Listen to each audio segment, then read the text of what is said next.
बिस्मिल्लाहिर्रहमानिर्रहीम। अस्सलाम वालेकुम। मैं हूं नुमान खान और आप देख रहे हैं मेरा फेसबुक और यूट्यूब चैनल। उम्मीद करता हूं कि आप खैरियत से होंगे और मेरी दुआ है कि आप जहां पर भी रहें खुश रहें, आबाद रहें। दो बड़ी अहम चीजें इस वक्त चल रही हैं। एक तरफ वफाकी हुकूमत का ये मानना है कि इमरान खान ने अब रेड लाइंस इतने अबूर कर ली हैं कि अब इनका बचना नामुमकिन है। दूसरी तरफ पंजाब के वजीर आला परवेज इलाही ने कहा है कि राना सनाउल्लाह के खिलाफ एक ऐसा केस मेरे हाथ में लगा है कि जिसमें 100% इनको उम्र कैद की सजा होगी। वो केस कौन सा है वो उसकी डिटेल आपके सामने रखूंगा, और जो विफाकी हुकूमत की जो इमरान खान के खिलाफ तैयारियां है वो किस नौयत की है वो आपके सामने रखूंगा। और तीसरा पॉइंट हम डिस्कस करेंगे, इसहाक डार के आते ही उन्होंने कौन सा ऐसा बड़ा ब्लंडर किया कि मिफ्ता इस्माइल को भी ये कहना पड़ा कि जनाब ये आईएमएफ का प्रोग्राम अब खतरे में है, और मुझे उनको तशवीश है कि आईएमएफ इस पर एक्शन लेकर अपने प्रोग्राम का खात्मा ना कर दे। कौन सा ब्लंडर किया है बड़े डिटेल से मैं आपके सामने वो एक्सप्लेन करूंगा, और क्या ये सही किया गलत किया, सिर्फ मसनूई तौर पर कीमतें बढ़ाने और मसनूई तौर पर इकोनॉमी को ठीक करने के लिए जो इसाकदार जालसाजी की जो माहिर है पाकिस्तानी कौम को कुछ और दिखाते हैं, वहां पर होता कुछ और है। तो वो चीज़ मैं आपके सामने रखूंगा और बड़े डिटेल से रखूंगा। आपने मेरे साथ रहना। अगर अभी तक आपने हमारे चैनल को सब्सक्राइब नहीं किया तो काइंडली सब्सक्राइब कीजिए, बेल आइकन को प्रेस कीजिए ताकि नई आने वाली और लेटेस्ट अपडेट से आप बाखबर रहें। नाज़रीन किराम, वफाकी हुकूमत की ये कोशिश पहले रोज से है जब ये आई थी। एक तो अपने आप को केसेस से छुड़वाना और दूसरी तरफ ये करना कि इमरान खान का खात्मा करना।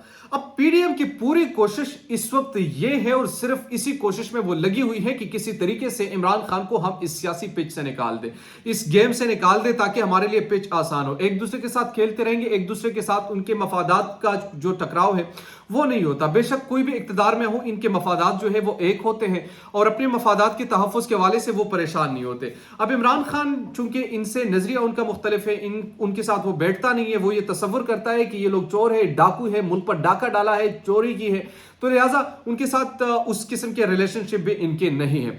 तो जब रिलेशनशिप नहीं है और वो हुकूमत में आते हैं, पब्लिक उनको सपोर्ट करती है, तो उनके लिए मुश्किलें खड़ी हो जाती है। मिसाल के तौर पर वो यहाँ इनके पॉलिटिक्स खत्म हो जाती है। जो धंधा इन्होंने यहाँ पर किया होता है वो धंधा इनका बंद हो जाता है, लंदन भागने पर मजबूर होते हैं। तो ये तमाम चीजें जब वो देखते हैं वो कहते हैं कि यार ये तो हमारे साथ बड़ी ज्यादती हो रही है। और पाकिस्तान जो कि अपनी जागीर ये समझते हैं, अपनी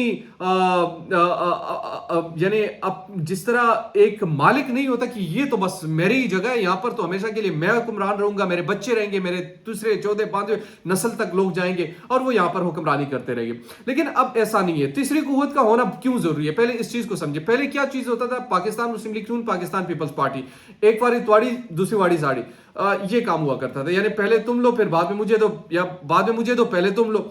तो ये एक दूसरे के साथ कंसर्न करके तमाम चीजें चला करते थे। जब इमरान खान इक्तदार में आया और इमरान खान ने अपनी एक पॉलिटिकल पावर बनाई तो इनका खतरा हुआ। और उस वक्त इमरान खान ने कहा था कि जब मैं मजबूत होऊंगा तो ये सारे इकट्ठे हो जाएंगे। आज तारीख गवाह है और शाहिद है इस बात की कि एक तरफ सिर्फ और सिर्फ आपको इमरान मिलेगा, कोई दूसरी पार्टी आपको इस वक्त नजर नहीं आएगी। और दूसरी तरफ पाकिस्तान के तमाम पॉलिटिकल स्टेक होल्डर्स सिवाय जमात इस्लामी के जो ना ही में है ना शी में है, वो उनका अपना कोई वो नहीं है।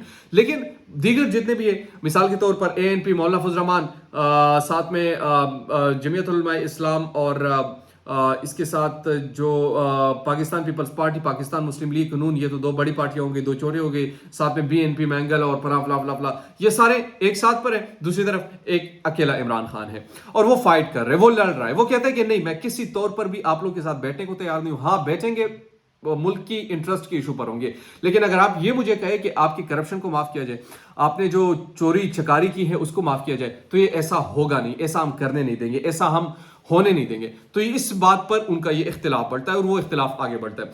तो अच्छा, अब उनका क्या काम है? अब उनका ये काम है कि जनाब किसी भी तरीके से इमरान खान को जो है वो हम ना सिर्फ घेर सके बल्कि इमरान खान के खिलाफ इसको सियासत से ही आउट कर सके, और इसके लिए कोशिशें हो रही है।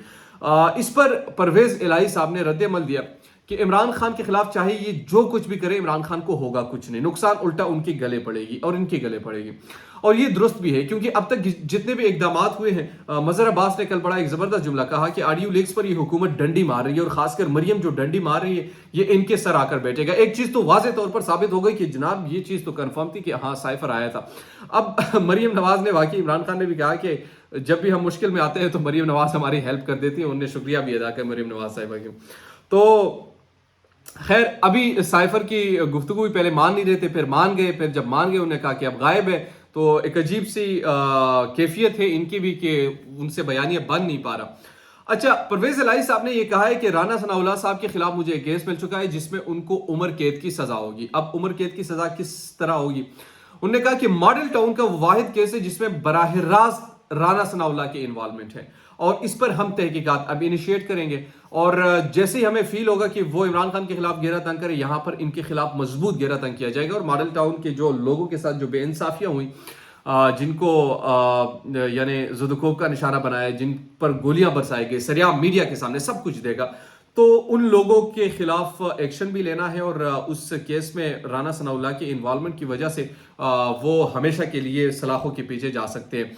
तो ये उनने कहा है और ये भी साथ में कहा है कि अपनी औकात में रहो, आपकी औकात का भी हमें मालूम है और परवेज इलाही जानता भी है जिस तरीके से वो पंजाब को चला रहे हैं। तो लिहाजा ये अब पाकिस्तान मुस्लिम लीग नून और पीडीएम की कोशिश है किसी तरीके से हम जो पंजाब में तब्दीली लेकर आए, पंजाब में तब्दीली लाने के लिए उनका जो बुनियादी काम है कि किसी को खरीदें, किसी को ये करें, किसी को वो करें। बहरहाल ये तमाम चीज़ें अब हो रही हैं। इसमें जो सबसे अहम चीज़ है, जो थर्ड पॉइंट मैं डिस्कस करना चाह रहा था, वो IMF के साथ जो डील था। इसहाक डार जब यहाँ पर आए तो उन्होंने कुछ दिन कबल अनाउंस किया कि 12 रुपए और समथिंग कुछ पैसे थे, उन्होंने पेट्रोल सस्ता किया। बड़ी अच्छी बात है, पाकिस्तान में काफ़ी खुश हुए बड़े बड़े जर्नलिस्ट जो कि उन्होंने मुबारकबाद दी कि इसहाक डार आ गया, मसीहा आ गया, फला आ गया, फला आ गया। अब जब लोग देखते रहे उन्होंने कहा कि कुछ तो गड़बड़ है। अच्छा, वो बांडा खुद मिफ्ता इस्माइल साहब ने फूटा, उन्होंने कहा कि देखो हमने जो डील की थी उनके साथ कुछ शराइत पे की थी और पेट्रोल पर कितनी लेवी रखने हैं और किस तरह उनके मुताबिक टैक्स आयद करने हैं, तो उसकी खिलाफ वर्जी की गई है। जब ये खिलाफ वर्जी हो चुकी है, अब मिफ्ता इस्माइल ये कहते हैं कि मुझे लग रहा है कि उनका रिएक्शन ना आए। अगर उनका रिएक्शन आएगा तो ये बड़ा सख्त रिएक्शन होगा और इस रिएक्शन के साथ साथ ये प्रोग्राम जो है ये भी ख़तरे में पड़ सकता है। अगर ये ख़तरे में पड़ गया तो फिर इसहाक डार साहब जो है ना इधर के रहेंगे ना उधर के रहेंगे, न उधर जा सकेंगे न इधर आ सकेंगे। इसहाक डार जो बड़े बड़े ब्लंडर मारा करते हैं, जो बड़े बड़े भड़के मारा करते हैं, उनसे ये गलती जो सर्जित हुई है, इस पर मिफ्ता इस्माइल साहब ने खुद ये बात की है। बहरहाल आप देखते हैं कि इसका क्या रद्द-ए-अमल आता है, लेकिन अब तक की जो अहम तफसीलात थी जो मैंने आपसे शेयर की, उम्मीद करता हूँ कि आपको ये वीडियो पसंद आई होगी। अगर अभी तक आपने हमारे चैनल को सब्सक्राइब नहीं किया तो आपसे रिक्वेस्ट है, आपसे दरख्वास्त है कि हमारे चैनल को सब्सक्राइब कीजिए, बेल आइकन को प्रेस कीजिए ताकि नई आने वाली और लेटेस्ट अपडेट से आप बाखबर रहें। इसी के साथ मुझे या नोमान खान को दीजिए आज के पहले व्लॉग से इजाज़त। आपसे मुलाकात होती है आज के दूसरे व्लॉग में। तब तक के लिए मेरे चैनल को देखते रहिए। अल्लाह निगहबान।